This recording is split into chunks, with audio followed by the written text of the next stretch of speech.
कुणीकडे बघून चालताय मास्तरीन बाई? तुम्हाला काय म्हणतो मी, जरा इकडे तिकडे बघत जावं. चालताना आपलं थेट गाडी आपलं सुसाट निघाल्यावर सरळ जात आहे. लागलं असतं केवढ्याला पडलं असतं मध्ये. परवा पण आपण भेटलो होतो तेव्हा तुम्ही असंच धडपडला आहे का नाही? बारक्या पोराने करताय. आवडते काय पडायला तुम्हाला? लागले करताय काय? मला तुमच्याशी बोलतोय.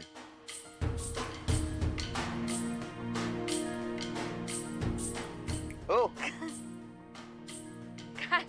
Sorry sorry sorry. तुमच्या संग बोलतोय का धोंड्या संग बोलतोय? हॅलो हॅलो तुमच्याशी बोलतोय त्याच्याशी बोलतोय काय म्हणलं दगडाशी? नाही हो, मला खूप दिवसांनी दिसताय तुम्ही. तर खूप दिवसांनी दिसतोय. ओळख लागते का नाही? काय कसं दिसतोय मग? धनी तुम्ही तर काय मस्त राजबिंड दिसता.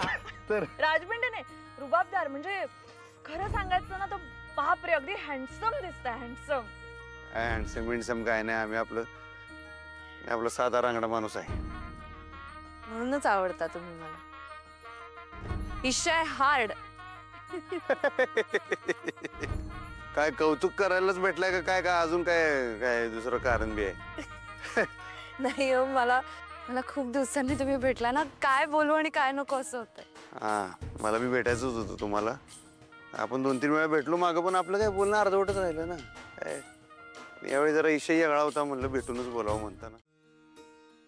काय मुख्याध्यापिका हामोणकर बाई, कार्यानुभवाचा तास दिसतोय वाटतं. तसं समजावं तर. काय करताय काय एवढं? अहो, ते उद्या नवीन प्ले स्कूलचं उद्घाटन होणार आहे ना, तर असं काहीतरी क्राफ्ट, पोस्टर, चित्र असं तिथे भिंतींना चिटकवण्यासाठी म्हणून घेऊन जावं म्हणते. तेवढाच आपला खारीचा वाटा. नाही, चांगलं आहे. काय आहे, बरेच दिवसानंतर घरातलं काम करण्या व्यतिरिक्त काहीतरी नवीन काम करताना दिसताय. खरंय हो, आपल्या मुली मोठ्या झाल्यानंतर हे सगळं करायला वेळच मिळाला नाही मला. मध्ये तुमच्या क्लासच्या मुलांसाठी केलं होतं ना तेवढंच, त्याच्यानंतर आता करतेय मी. अगं, तुला आधीपासून आवड होतीच.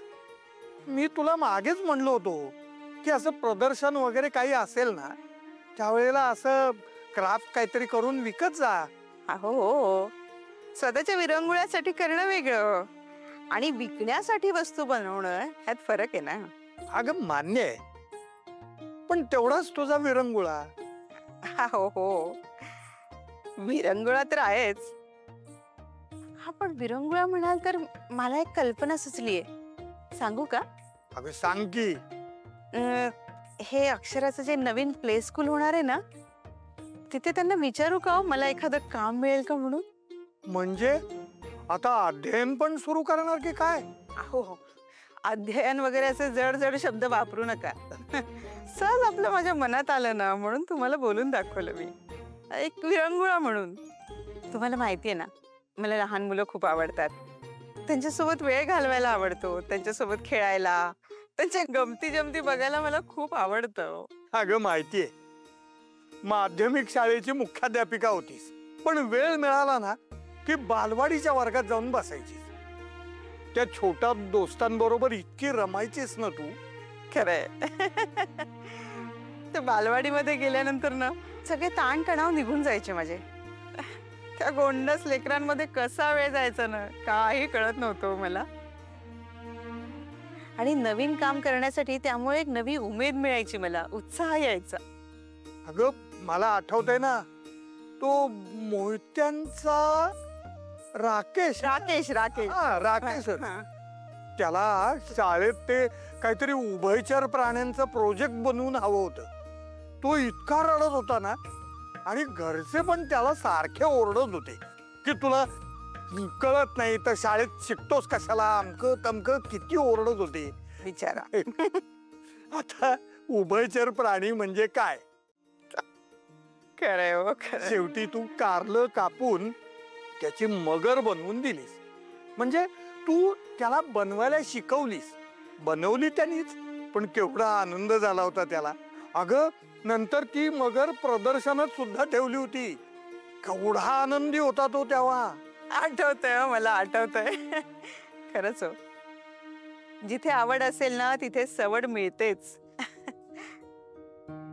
बरं, त्या बालवाडीतले विद्यार्थी आहेत ना, अजूनही माझ्या संपर्कात आहेत बरं. त्यातले काही डॉक्टर झालेत, इंजिनियर झालेत, मोठमोठ्या पोस्टवर आहेत. पण गर्व म्हणून जराही नाही हा विद्यार्थ्यांमध्ये. अगं कसा असेल गर्व, तुझ्यासारखी शिक्षिका मिळाली आहे ना त्यांना. चला, चेष्टा करताय ना तुम्ही आता माझी. हे चेष्टेचा भाग सोड, पण खरंच सांगतो, तुझ्यासारखे शिक्षक असतील ना तर आपला देश कितीतरी प्रगती करेल. नागरिक शास्त्र शिकायचं ना तर ते तुझ्याकडूनच. पुरे झालं कौतुक आता माझं, पुरे झालं. अगं खरंच सांगतोय, तू वर्गात नागरिक शास्त्र शिकवायचीस ना तेव्हा वर्गाच्या बाहेर उभं राहून कित्येक वेळा ऐकत उभं राहायचो मी. चला, त्या बाबतीतला एकलव्य आहे बरं का मी. तू द्रोणाचार्य आणि मी एकलव्य. हो, एकलव्य आहात का? द्या मग माझी गुरुदक्षिणा द्या. अरे बापरे, म्हणजे त्या एकलव्यानी जसा अंगठा दिला तसं मी तुझी शिकवणी ऐकली म्हणून आता कान कापून द्यावा लागणार का काय मला? काय हो, कान कसले कापून देताय? हा घ्या कागद, हा कागद कापून द्या मला, गुरुदक्षिणा म्हणून मदत करा. चला. आणि हो, तोच कान पकडून उठा बशा काढायला लावीन हा. नको नको बाई, अहो त्या उठा बशांपेक्षा मी तो कागद कापून देतो तुम्हाला. करा करा, मग मदत करा.